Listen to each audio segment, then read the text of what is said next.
वो शख्स जेल से बाहर आ गया जिस पर सरकार ने NSA लगाया था। वो शख्स जिसे 6 महीने जेल में रखा गया और वो शख्स जिसकी 24 बार मेडिकल जांच हुई।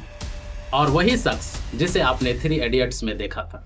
जी हाँ, वही सोनम वांगचुक जिन्होंने 3 इडियट्स में आमिर खान को इंस्पायर किया था। लेकिन सवाल यहाँ पे ये बनता है कि उन्हें सरकार ने अचानक क्यों छोड़ा?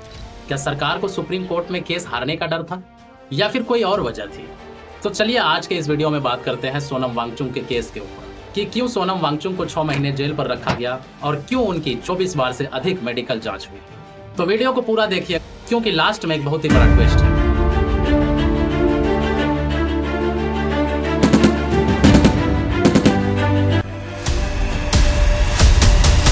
सोनम वांगचुक के केस डिटेल को जानने से पहले सबसे पहला सवाल यहाँ पे ये बन जाता है कि सोनम वांगचुक कौन है? ये वही शख्स है जिन्होंने लद्दाख में बर्फ से आइस स्तूप बनाकर पानी को बचाने की तकनीक दी थी और साल 2018 में इन्हें एशिया का नोबेल कहे जाने वाला रमन मैग्सेसे अवार्ड भी दिया गया था। और सबसे इंटरेस्टिंग बात, फिल्म 3 इडियट्स में आमिर खान का जो फोटोग्राफर वाला रोल था वो सोनम वांगचुक से ही इंस्पायर्ड था। तो चलिए जानते हैं कि आखिर ऐसा क्या हुआ था जो ये सरकार के निशाने में आ गया जिसकी वजह से इसे 6 महीने की जेल की सजा भी काटनी पड़ी।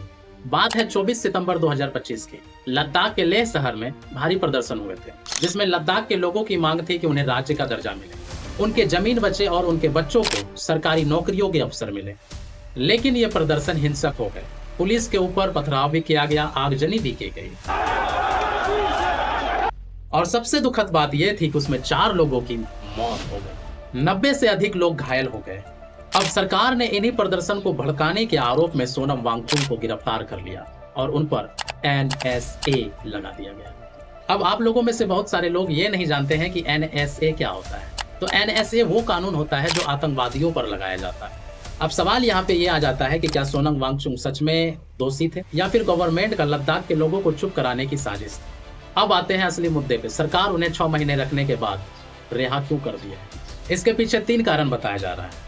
पहला कारण, 17 मार्च को सुप्रीम कोर्ट में सोनम वांगचुक की केस की सुनवाई होनी थी और शायद इसमें सरकार को लग रहा है कि वो केस नहीं जीत पाएगा, इसलिए उन्हें रिहा कर दिया गया। और लोगों का कहना है कि सरकार को लगता है कि वो सुप्रीम कोर्ट में केस हार जाएंगे, इसलिए उससे पहले उन्हें वो रिहा कर दिया। और लद्दाख के एक नेता का कहना था कि सरकार के पास सोनम वांगचुक के खिलाफ कोई सबूत नहीं।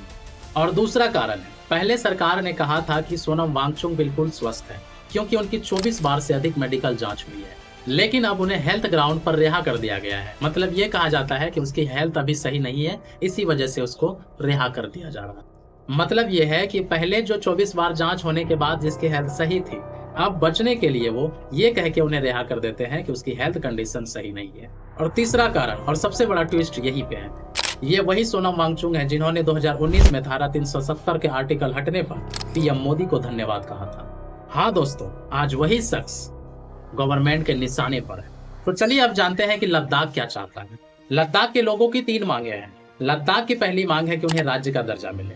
लद्दाख अभी केंद्र शासित प्रदेश है, वहां पे कोई सरकार नहीं है, मतलब वहां पे जो कुछ भी होती है उसका फैसला दिल्ली से किया जाता है। लद्दाख की दूसरी मांगे है 6ठी अनुसूची का दर्जा। मतलब लद्दाख के लोग चाहते हैं कि उसके जमीन, उसकी संस्कृति सुरक्षित रहे। और लद्दाख के लोगों की तीसरी मांगे हैं नौकरियां। लद्दाख के लोगों का कहना है कि उनके बच्चों को भी सरकारी नौकरियों के अवसर मिलना चाहिए। 2020 में बीजेपी ने खुद लद्दाख हिल काउंसिलिंग चुनाव में 6ठी अनुसूची देने का वादा किया था। उस वादे को 5 साल हो गए, वादा वही का वही रह गया और मांग करने वालों पर NSA लगा दिया गया। तो बताइए आप लोग, ये कैसा न्याय है? तो आप सबको समझ में आ गया होगा कि सोनम वांगचुक के रिहाई के पीछे असली कारण क्या था। उन्हें हेल्थ ग्राउंड पर रिहा किया गया था, लेकिन असली कारण यह है कि सरकार के पास उसके खिलाफ कोई सबूत नहीं था या फिर गवर्नमेंट को सुप्रीम कोर्ट में हार का डर लगा था।